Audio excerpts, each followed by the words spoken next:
Penguins got 2 out of a possible 4 points this weekend against the Hurricanes and the Panthers, and we're going to break it all down on a new edition of Marshall Monday right after this.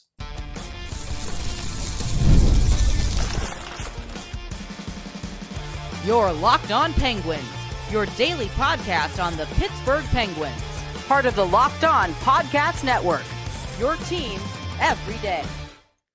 Hello and welcome back to another episode of the Locked On Penguins podcast. I am one of your hosts, Hunter Hodes. You can follow me on Twitter at Hunter Hodes, joined as always by the best co-host on the planet, Patrick Tamp. You can follow him on all social media platforms at Synonym for Wet. And joining us for another edition of Marshall Monday is legend himself, Jesse Marshall from The Athletic and McKean's Hockey. Jesse, thank you so much for coming on again. And boy, we have a lot to get to today, considering how the Penguins got 2 out of 4 points against the Panthers and the Hurricanes. Yes, people, I apologize. My voice is a bit hoarse this morning. I don't know. Woke up with a weird frog in my throat. But Jesse, the Penguins get 1 point against the Panthers, losing a shootout because they always lose in shootouts now, and then they lose in overtime to the Hurricanes. What were your main takeaways from these two games from the Penguins? I think that they didn't get embarrassed, right? They could have taken 4 points conceivably. I mean, that would have been unbelievable, considering how they fumbled a little bit against the Islanders and Red Wings leading into the break. But they didn't, I don't think that I can discernibly say they were the overall better team in either game, right? Like, I don't know that I'll go that far. Like, Florida controlled like 55% of the shot and scoring chance attempts in that game after they kind of fell asleep at the start. And then the same thing kind of happened in Carolina, right? They fell asleep at the start. The Penguins, do their business early, and then the wheels kind of fall off at the end. So overall, though, like, I think they showed that they can play with some pretty good teams. They almost broke the Raleigh curse, which, is something I think we're all looking forward to happening eventually. But I think just, there in micro moments, they were sort of their typical selves, I think, reverting back to some old habits. I know Mike Sullivan was heated last night about the way that they sort of competed, and to use his words, in the second half of the game. But, and we talked about this offline before the show started, Carolina wears you down, so does Florida for that manner. I think in different ways. Like, Florida's wear you down is more physical, and they beat you up over a 60-minute period. Watch back those clips of their coaching staff, from the Cup final, telling them to make them feel it in a Game 7. You're playing for them to hurt in a Game 7, right? With Carolina, it's more like your tongue's hanging out, right? And you're tired of chasing them around. I don't know that the Penguins are good at handling either of those things, but we probably, frankly, saw them at their best against it this weekend. So, there's no moral victories when you're trying to keep up with the wild card 2 spot for your conference. But getting some points at least along the way is nice. Yeah, I mean, overall, I do agree with Sullivan's assessment in the second half of the Carolina game. They let their foot off the gas against Carolina. I don't think it's as bad or as pronounced as it seems to be with him being as heated as he was, because I said this in a text message to Hunter during the game last night. We often forget there's 2 teams playing this thing. Like, Carolina's a really, really good team, and they woke up, and we expected them to wake up. Does that mean the Penguins are off the hook? No, but you have to eventually understand that this is what Carolina does to kind of everybody. But the one thing I've noticed a lot recently, Jesse, is they seem to let other teams do their thing, whether it's play a little physical, whether it's through all the cycling and point shots that Carolina does. And they almost kind of let them get themselves punched out, and then they come back on a counter, or they, at the very least, keep their opponent out of high danger areas a little bit. It's not like they're great at it, but one of the last times the 3 of us talked, we talked about how annoying they were in the defensive zone because they just completely fall apart. It appears, at least in my estimation, they've cleaned that up a little bit. What are you seeing with that? I would agree. Yeah, I think their in-zone coverage is way less volatile than it was earlier in the season. That's coincided with the goaltending being way less volatile too, right? I still don't know that I would prescribe it as good or great But steadier or average is probably a route that I would go, or verbiage I would use. And I think that that's okay considering the situation that we're in. And where the bar was set right from earlier this year, frankly, it was really low. So that's good. Both those things are good. I think when you add in the fact that, last night, notwithstanding, they've had a pretty competent power play, right? And that's been a really positive net change for them. So I think those things have sort of helped stabilize the boat a little bit and get some of that water off the deck that was causing it to sink earlier in the year. That being said, Pat, like the one thing that still seems to be problematic in some circumstances, especially with a lead, is that desire to pinch and try to win a 35-65 puck. That's not going to work, right? You've got to learn to live to fight another day. We talked about that last time Hunter and I met together, just about like giving it up and just going and defending that rush instead of trying to make a play. Sullivan, again, was like really harping on that last night and saying like we got to have better discernment around those situations. And a better game awareness, which I still think is a problem, especially for those offensive defensemen. But when you look at some of the plays they made in the zone last night, you could see why they're pinching. I mean, they were, Carlson especially was just absolutely ridiculous at certain points in that game. So, you don't want to take that away from him, but, I think there's obvious situations where they shouldn't be pinching, and that's what's bothering them is the ones that are like, it's pretty clear that this is not the right decision. You talked about Erik Carlson. He was fantastic in that game. He's been great for the most part for Jesse, the last 6 weeks now. He's been putting together great performance after great performance. And I've been saying it a lot these last several weeks. It's really no wonder that the Penguins have really climbed themselves back into this a bit because of the way that Erik Carlson's been playing. I mean, that pass last night, hell, that zone entry, that was disgusting. The pass, that was gorgeous. He finally utilized his shot again, which is super underrated, by the way. He should be utilizing his shot quite a bit more. Loved that he fired that puck past Dustin Tokarski, who I honestly totally forgot that the Hurricanes had, and it goes to show that I think they definitely need a goalie around the trade deadline. Wouldn't be surprised if they maybe kick the tires on someone like John Gibson from Anaheim or something like that. But he played great last night. I will say, Penguins, they came out of the gate flying. I thought they were the better team in the first period for the most part. The second period, though, I get it that Carolina is not a good matchup for them. They really don't match up well with their forecheck. They just give them a lot of problems. I also don't like the way Carolina plays, but hey, that's a discussion for another day. But it's just been like this for a while where the Penguins, they don't know how to handle the Hurricanes forecheck. And you saw that on display in the second period, Jesse, where they couldn't even break out of their own zone. Hell, they barely had the puck in the offensive zone at all that period. And a little part of that also was the compete level and the effort. I want to see more from the Penguins in that department. I wasn't seeing that in the second period, which to me is not good enough. The third period, they were able to get back to their game a bit. I felt like they controlled parts of that third period. They were able to obviously get the tying goal. Kevin Hayes later had a breakaway, almost scored. And then I don't know how the refs missed that blatant interference on Dmitry Orlov with Anthony Beauvillier crashing the net. If he doesn't do that, the Penguins probably take the lead there. But I just think we need to see them string together more consistent 60-minute efforts. Because if they're able to do that last night, they walked out of there with 2 points, 3 out of 4 points on this two pretty brutal stretchier games. And, they're 100% in that final playoff spot right now. Yeah, 100%. Agree. It's the inconsistency across the performance that drives you a little bit crazy. I thought that they actually got it's hard to answer the question with this roster of like, how do you beat the Carolina Hurricanes like consistently? And the answer is ultimately you got to try to find ways to play in the offensive zone as much as you possibly can and stop them from playing keep away against you. But I thought they did it right last night. They really jumped on them. They made it tough in the neutral zone. Some of their early looks were really driven off of Carolina turning the puck over, which is a nice change of pace from, past history with that group. So that it's in there somewhere, I think they seem to have it in pockets, but stringing it together for a full 60 is continuing to be an issue, especially when they get up early. I mean, that's really that's the big piece. And it's allowing we still have the issue of allowing multiple goals in a brief span of time, right? Yeah. And in that meltdown, that sort of internal meltdown that happens. I mean, last night wasn't bang, bang, bang, but the momentum swings with this group are pretty discernible. just too many dumb decisions I felt like with the puck, especially, the first goal, Matt Grzelcyk just kind of making a hope play from his own zone. There's just no reason to do that. And I felt like also with another goal, you have Brian Russ coming down, probably should have had a penalty called, but then he's looking back, not really going for the puck in the corner, and then is a bit late coming back as well.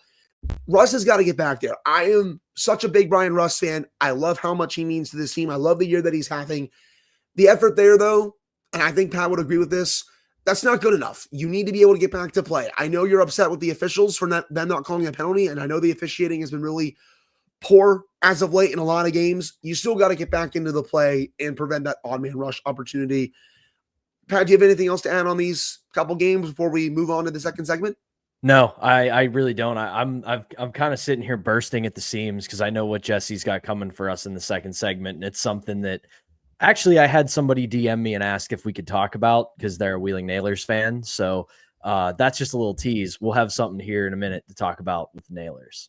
Yes, I hinted at it during our farm update with Wilkes-Barre last week, and we're going to get into that in the second segment. I will say, though, it is fairly funny how you can tell the Penguins just hate shootouts. Like, just look at the attempts that they have in that game against Florida. Tell me that they don't hate shootouts, guys. It is. I think every team does at this point. It's something I think I'm going to write about here soon, but like, I think players at large, including goalies, are just over shootouts, and it's not exactly a secret. Agreed. I mean, as much as I want to give Tristan Jarry flack just for him really not moving on a couple of those attempts, you can tell that he just does not care about those. Like, I don't really think most goalies do, as you said, but that'll do it for this first segment. Coming up in the second segment, it's time to take a look at what Sergei Murashov is doing with the Wheeling Nailers because he is putting up some ridiculous numbers. That's coming up right after this.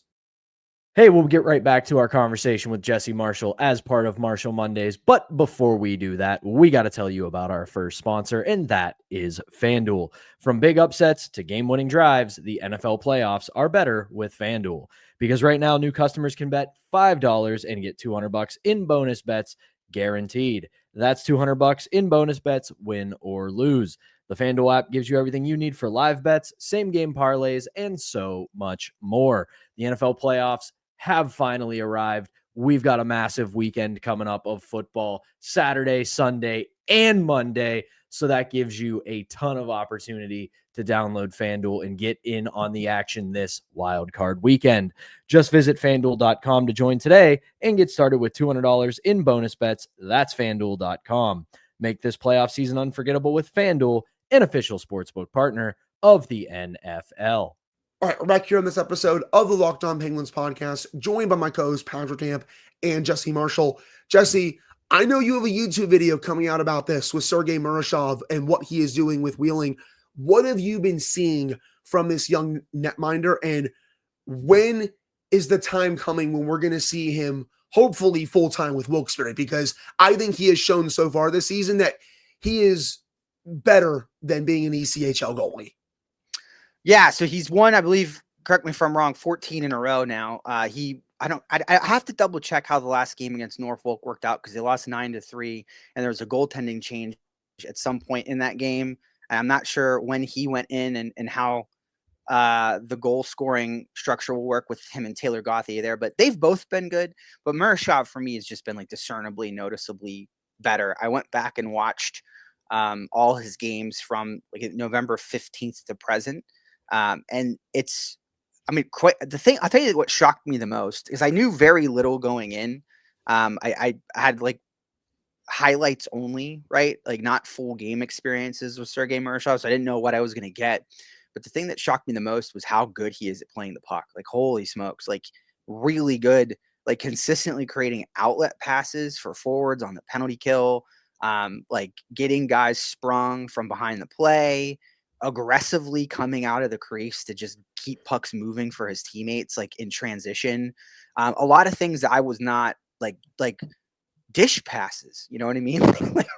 like real dish passes over other people's sticks and stuff. And like, are there times where it gets him in trouble? Absolutely. Like, I think the nature of any goalie who's very active with his stick is that sometimes it doesn't go the way you plan it to, but I've never seen it cost him. Let's put it that way, right? Maybe it creates some like scary edge of your seat moments, but it doesn't cost him. He's got to be the smallest goalie I've ever seen. I don't like having a hard time thinking of a goalie I've watched that was this good that also this small, and I'm not coming up with one in my head. So I think he's got to literally be the smallest goalie I've ever seen. I also would say that that is a good thing for him in the sense that he's also one of the fastest. He's really quick, especially with his lower body. That I would say is where his greatest strength is. Like he's got a good glove, he's got a good blocker, he's got again, stick save wise, he's great. Like his ability to get his blocker into a position where he could just make sure that his stick is there. A lot of people seem to accidentally hit his stick at the last minute. It gets knocked out of his hands a lot because he's making saves with it so much. But lower body's unreal. That's where he's good. And his aggression level in the crease is like on 11 out of 10. That's what I like to watch. Always at the top of his crease. He really makes shooters uncomfortable. And things like shorthanded breakaways or just breakaways in general, you rarely see someone get to execute a move on him, right? Because he's so far up ice and his stick's out like poking, and he's so aggressive that they just feel like they have to get rid of it, right? Like I need to make a move as quickly as I possibly can because I don't have a lot of. Like we're gonna run into each other here, right? Like so that's been fun. A lot of side to side stuff. Where I've seen him get beat is clean stuff up top that everyone's gonna struggle with. That I don't think is related to size. I don't think it's size related. Let me just get that out of the way right now. Like when someone lasers you in a puck size hole top corner, you could be 6'5" and that hole's there, right? Like it doesn't make a difference. And then dirty stuff, trash. He gets beat. Almost all the goals against I watched were trash. Like somebody deflects something in front, he has no chance on. Or he made 3 saves and it was the 4th one that went in, right? Like I can't complain about any of that. And I don't know that I saw him get beat 6 or 5 once in any of the 14 games that he's won in a row, which is remarkable because he's so quick to get down. Now, I painted a lot of good quick pictures here, like 2 things. Like one, really out of control with the puck playing stuff, like really out of control. And there are times where even the announcers and Wheeling are like, ooh, like what a decision what a strange decision, right? Like, and the second thing is his rebound control and reaction saves is very bad. It's very, very bad. And he gets himself he's making the second save. So it's hard to complain, right? But when someone's coming in the zone, guys, and they have their head down and they just wrist one without giving a tell, and he's going to drop and make a reaction save, who knows where that thing's going to go? Like, the rebound's going to come off the pad, and I have no idea. There's not a lot of control around where he's placing it, right? Which isn't a big deal in the ECHL, but he's got to work on that. He's got to work on it because you go up to the American League and beyond, you're going to people will start shooting it off your pads intentionally, right? Like little pass off pad stuff to manipulate you in that way. So it won't fly, right? So he's got to fix that part. But I think like he's ready to move up, right? Like I don't know that I'm getting an impression that there's a lot left for him to learn down there. The problem is this has gotten no discussion at all. Philip Larson is crushing it at the American Hockey League level. Like there ain't a lot of playing time up there right now because this man is leading the league in shutouts, right? And is playing some pretty darn good hockey in his return to North America. So what an embarrassment of riches. Joel Blomqvist is playing very well. Philip Larson's playing well. Taylor Gauthier, we haven't talked about at all. He won like 7 games in a row for Wheeling, so he's playing really well. But I think if you look at them, we know Blomqvist is in a class where he can play in the National Hockey League, right? I don't know that about Philip Larson yet, and I don't know that has been in North America long enough for me to feel super confident about that.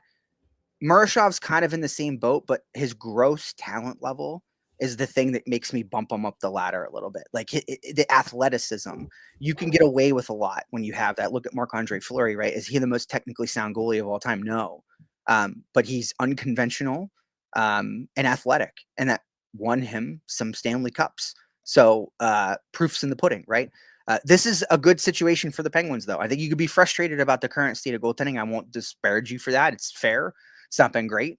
But there's literal embarrassment of riches right now in both Wheeling and in Wilkes-Barre, in North America, functionally operating right now that make this a situation that gives, I think, Kyle Dubas a lot of flexibility. It's a really good place for the organization to be because we have seen firsthand at this point how bad goaltending can derail a lot of things in the organization. And like you said, shout out to the wheeling announcer, DJ Abasella, my good friend. He's so good. He was there when I was there. Dude's awesome. And he made watching those games fun. Yeah. And like, I don't want to rant about DJ this whole time, but like, we'll send him this clip. I hope he'll appreciate it. The personal candor that he gives you, like within a game, is unreal, right? Like, and there are times where hockey is sometimes not the most fun to watch, and maybe a game's like, not the best or whatever. Like, there was a game right around New Year's Day where DJ is like talking about New Year's resolutions, and he's like, I don't have any. I'm claiming to be like, I'm committing to being the same awful person in 2025 that I am right now. And I was just laughing, like, it makes watching the game so much more enjoyable. Like when you get those little moments of like, personal candor out of him, like, and he's got an arsenal of good calls, like just an arsenal of good, like unconventional calls that make the game fun. So yeah, I want to back you up on that because it's a great one. A great one for you and our listeners to look up is when I was still with the team and they went on their run to the Kelly Cup final in 2016. They beat the Reading Royals at home in overtime in Game 7, and DJ just knocked it out of the park with the call. It's one of the even thinking about it right now gives me goosebumps. He did so well. But real quick, because I know you're running low on time here, Jesse, I got to ask the lowest of low-hanging fruit because I'm a short person and I got to reach only the things I can reach for our listeners, and that's for Murashov. I'm going to ask the dumb sports radio question. Comparison. If you had to compare him to a goalie that we know in the NHL in the last decade or so, who would you compare him to? Trying to think who the smallest NHL goalie I can think of is. Because a lot of what you were saying when you were describing him, the name that came to mind for me was prime Jonathan Quick, where it just had not, he was just fast. He made saves and there was almost no rhyme or reason to anything he did. He was just chaos that worked. Very agile too. Yeah. That's a good one. UC Saros is probably the only name I'm coming up with. I think there's some similarity there, and it's not just like UC Saros obviously small, but like again, like he's very athletic, right? In his side-to-side movement, the way he protects the crease, he's an aggressive goalie. I don't think I don't know about his puck playing ability, but I think Saros is probably the one that I could come up with, probably be the closest comp. Saros very much a short king like Pat, except he has a few inches on Pat, but I think. How tall are you, Hunter? We never discussed this. How tall are you? I'm 6'1". 6'1". I had you about 5'11". I'm surprised to hear that. Yeah. I'm over 6 feet. Well taller than Pat, though. But I think everyone have to mention it for the fourth time. How many times are we going to mention? Well, it's always fun to joke about Pat's height because everyone is taller than him. It's true. But no, in all seriousness, I only look down on Pat physically. Personally, I'm looking up. That's good. I will say, this does beg the question at some point. I feel like they're going to have to move one of the two goalies on the main roster right now. Probably going to lean towards Ned. It's easier because the contract. Yeah, it's easier. I mean, that's just the reality of the situation, right? Like, it's going to be harder to get out of that Jari situation because of the term.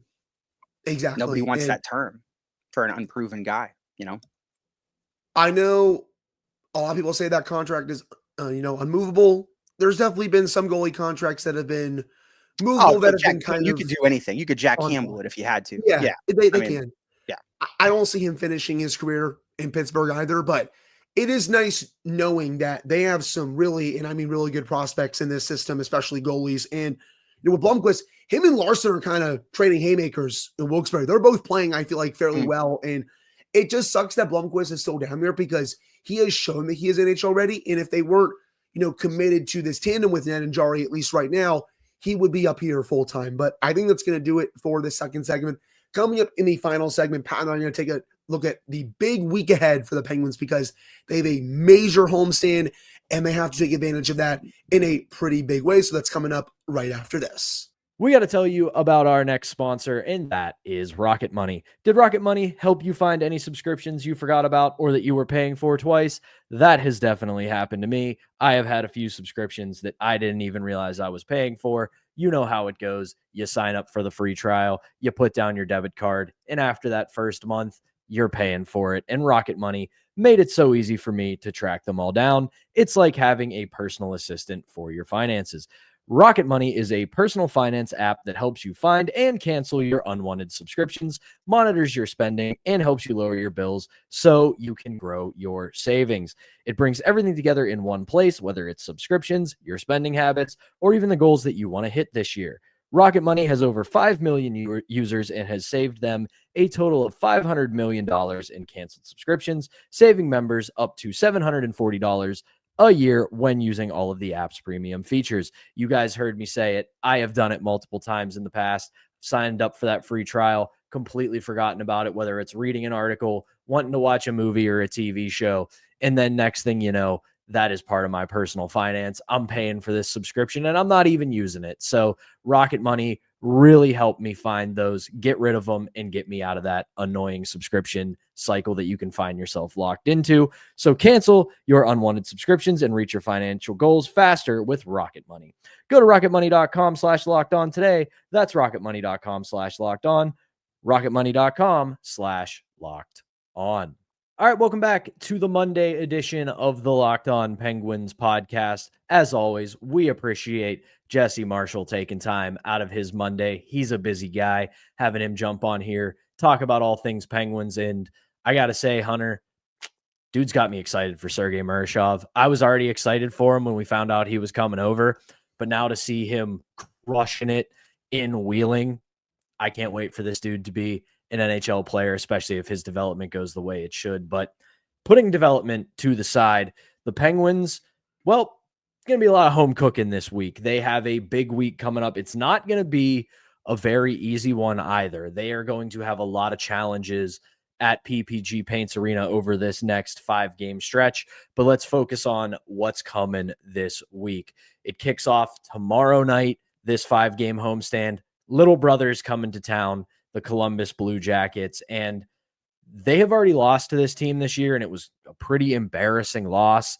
So they should want to avenge that, especially coupled with the way the Penguins have been playing over the last month. This is a team that you've got to put down. Then, if it wasn't bad enough that they played against a team that they match up horribly against on Sunday in Carolina, another team that they match up absolutely terribly against comes to town on Thursday. Connor McDavid and the Western Conference champion Edmonton Oilers come to town. That is going to be a massive challenge. A great team, a team that, just like Carolina, the team speed of Edmonton gives the Penguins fits left and right. So that's going to be very difficult. And then on Saturday, I know Hunter loves to give me grief for being a wrestling fan, but I'm going to make a vintage wrestling reference here. It's going to be Saturday night's main event at PPG Paints Arena this weekend, even though it's a 4 p.m. game, because the team that they have been jockeying with for the second wild card spot, the Ottawa Senators, come to town. And if the Penguins can get 3 of 4, 2 of 4 going into that game, this one has to be a clean 2 points. So, Hunter, big week coming up. Your thoughts on what we need to see from the Penguins over the next few days? Saturday, big elite sports day for Pittsburgh. You have Penguins Senators, as both teams are jockeying for that final playoff spot in the Eastern Conference, followed by what, Pat? Steelers Ravens, 8 o'clock in Baltimore. So if you also love the Steelers, Saturday is a fairly big day for you, especially in this town. Got to take a clean 2 points against the Sens. You lost to them in overtime earlier this year. I like the Penguins' effort for the most part in that game. I actually felt like they played fairly well, but you need to get the 2 clean points in that game. Same with Columbus, man. Columbus has really climbed themselves back into this, which I got to say I'm kind of surprised by, because when I look up and down this roster, there are still quite a few holes, but credit to them, credit to their coaching staff. They have been really able to climb themselves back into this race for the final playoff spot. Same thing with, Detroit a little bit. The Canadians have been playing a lot better lately. this is a pretty fascinating race right now. But the two games you absolutely have to get 2 points against in regulation, Columbus and Ottawa. You cannot go to overtime against those two teams. You cannot give any of those two teams loser points. Has to be 2 clean points in regulation. Edmonton, that's always going to be a challenge. They have really struggled with Edmonton. It's not even just their speed. It's just they have really struggled to shut down their high-end talent. McDavid has a field day against them. Leon Draisaitl, Zach Hyman, Nugent Hopkins, Bouchard. They just really struggle with playing that type of team. Excuse me. You saw that earlier this season where the Penguins were really having their growth start. The Oilers were just toying with that in Edmonton. You cannot have the same thing repeat itself here in Pittsburgh. And I'm glad that this home stretch is happening now because they've been playing really good hockey at home for the last several weeks. On the road, it's a different story. The numbers are not pretty, Pat. They are losing way too many road games this year, especially lately.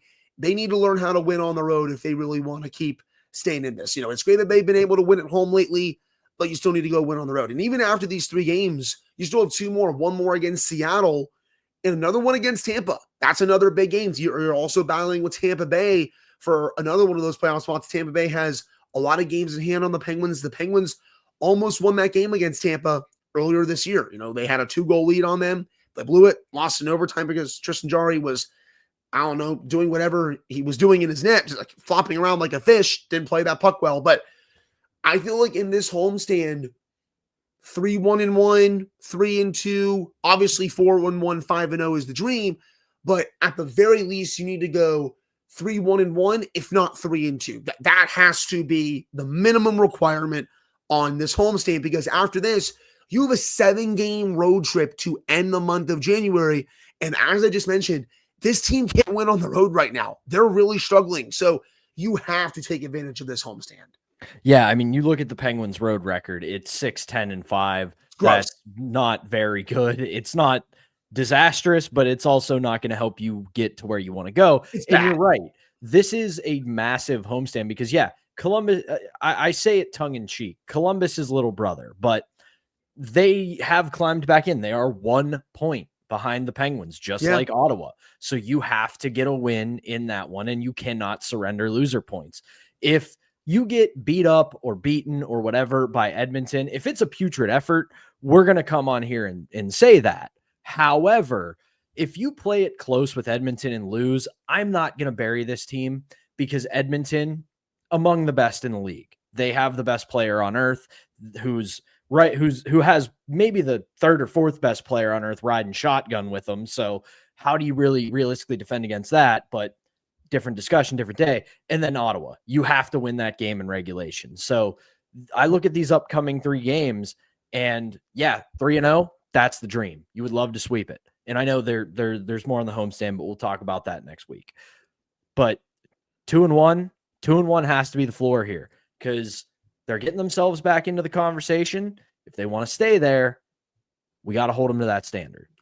And all these teams, we keep saying it, they have games in hand. Yes, it's great that the Penguins are in that final playoff spot right now as you wake up on Monday, as you listen to this podcast.